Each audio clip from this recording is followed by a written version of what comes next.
மாதிரி நான் யார் தெரியுமா, நீ யார் தெரியுமா, அந்த ஊழியக்காரன் என்ன குறை இருக்கிறது தெரியுமா, இந்த ஊழியக்காரன் என்ன குறை இருக்கிறது தெரியுமா அப்படின்னு பேசுவாங்க. குறை சொல்லக்கூடாதா என்று கேட்டால் நான் குறை சொல்லக்கூடாதுன்னு சொல்ல மாட்டேன். குறை யார் சொல்ல வேண்டும் என்று ஒன்று இருக்கிறது. அவங்ககிட்ட போய் கேட்டா அவன் சொல்லுவான், பவுல் சொல்லலையா, இவனே அலெக்சாந்தர் என்பவர் இப்படிப்பட்ட பேரோட குறை சொன்னாரே சொல்லுவாங்க.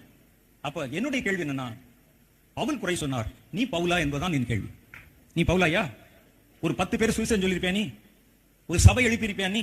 ஒரு ஊழியம் செய்திருப்பியா நீ?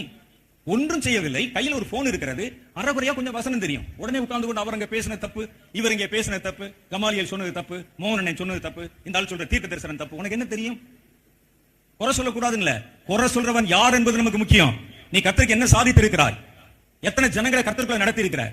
பவுல் சொன்னார் என்றால் அவர் அலைந்து உழைத்து ஓடி பேசி கல்லறிபட்டு துரத்தப்பட்டு நிர்வாணத்திலும் பசியிலும் வேதனையும் இருந்து சபையை கட்டி எழுப்பி ஓனாய் உள்ளே வரும்போது ஆதங்கத்திலே பேசுறார் அந்த ஆளு. உனக்கு என்ன வந்தது? இன்னைக்கு என்ன லைக்ஸ்,